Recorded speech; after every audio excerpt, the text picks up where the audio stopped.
Il y avait une émission, toujours sur Interdit d'interdire, concernant les ovnis.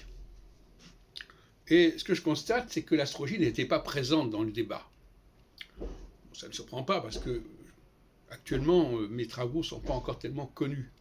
Mais l'astrologie est un élément essentiel d'une réflexion sur l'intervention extraterrestre dans notre histoire.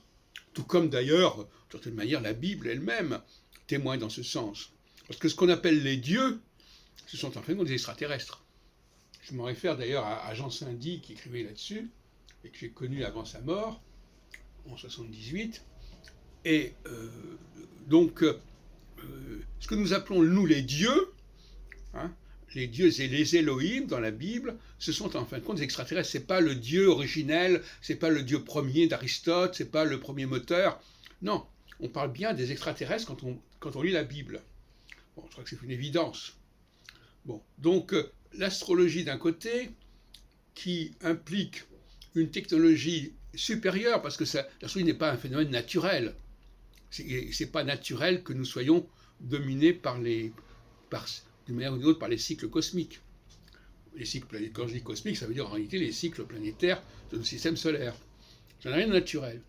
C'est pour ça qu'on n'est pas arrivé à démontrer l'astrologie, parce que si on veut la démontrer par des arguments naturalistes, on n'y arrivera pas. Ça relève d'une technologie supérieure, d'une biotechnologie supérieure.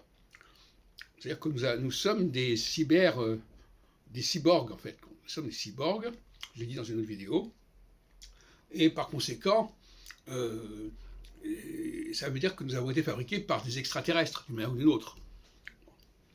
Donc, je crois qu'il est quand même temps de faire comprendre que l'astrologie est un élément essentiel de ce point de vue-là.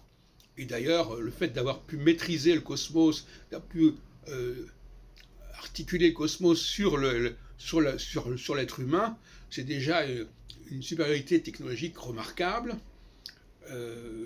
Et à mon avis, c'est la seule hypothèse qui permettrait de valider scientifiquement l'astrologie. Parce que l'astrologie ne sera jamais validée uniquement sur la base d'une nature qui aurait évolué comme cela, parce que d'ailleurs la plupart des astrologues disent cela. Ils disent, ah oui, mais c'est la nature qui a fait que nous sommes ce que nous sommes. Non, ce n'est pas la nature. Ce sont des dieux qui sont, on va dire entre guillemets, ce sont des entités qui sont le résultat d'une évolution et qui ont elles-mêmes un dessein intelligent, hein, et qui ont créé quelque chose qui n'est ni ce qui est de l'ordre de la nature, ni de l'ordre de la culture au sens des cathédrales, etc., mais qui ont créé une architecture cosmique et biocosmique tout à fait particulière.